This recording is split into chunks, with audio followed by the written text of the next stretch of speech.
Hi எல்லோரும் எப்படி இருக்கீங்க? கோயம்புத்தூர்லேருந்து பாலக்காடு பக்கமாக இருக்கிறதுனால எல்லாரும் சுற்றி பார்க்க போவாங்க சரி.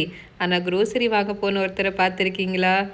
எப்போடா சான்ஸ் கிடைக்கும் காடு மலைன்னு சுற்றலான்னு எங்கள் வீட்டில் ஒருத்தர் பார்த்துக்கிட்டே இருப்பார். அதனால் இந்த வாரம் க்ரோசரி வாங்க பாலக்காடில் இருக்கிற லூலுக்கு கூப்பிட்டு போகிறேன்னு கூப்பிட்டு வந்திருந்தார். லஞ்சுக்கு ஒரு தென்னந்தோப்புக்கிட்ட நிறுத்தி பக்கத்தில் இருக்கிற கடையிலேருந்து ஃபிஷ் ஃப்ரையும் கப்பா கிழங்கும் வாங்கிட்டு வந்திருந்தாங்க.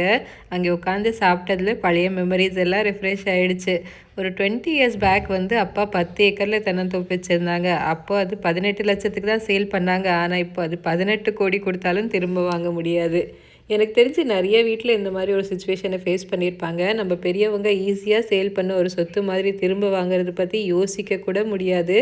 சரி, வாங்க முடியலனாலும் கொஞ்ச நேரம் அந்த வாழ்க்கையை வாழ்ந்து பார்த்ததுல மனசுக்கு ரொம்பவே சந்தோஷமாக இருந்தது. அந்த சந்தோஷத்தோடையே கிளம்பி சரி வந்த வேலையை பார்க்கலான்னு லூலுக்கு வந்துட்டோம்.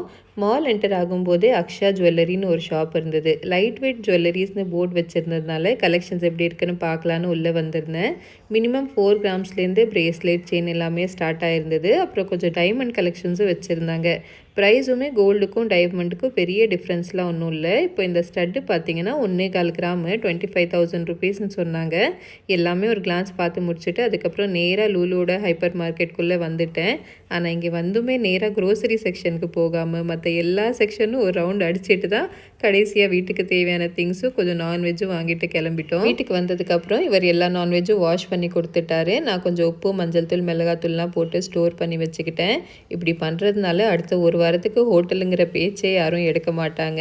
ஒரு ரசம் சாப்பாடு வச்சு ஒரு மீன் வறுத்து கொடுத்தா கூட திருப்தியாக சாப்பிட்டு முடிச்சிருவாங்க. சரிங்க, நம்ம நாளைக்கு ஒரு vlogல பார்க்கலாமா?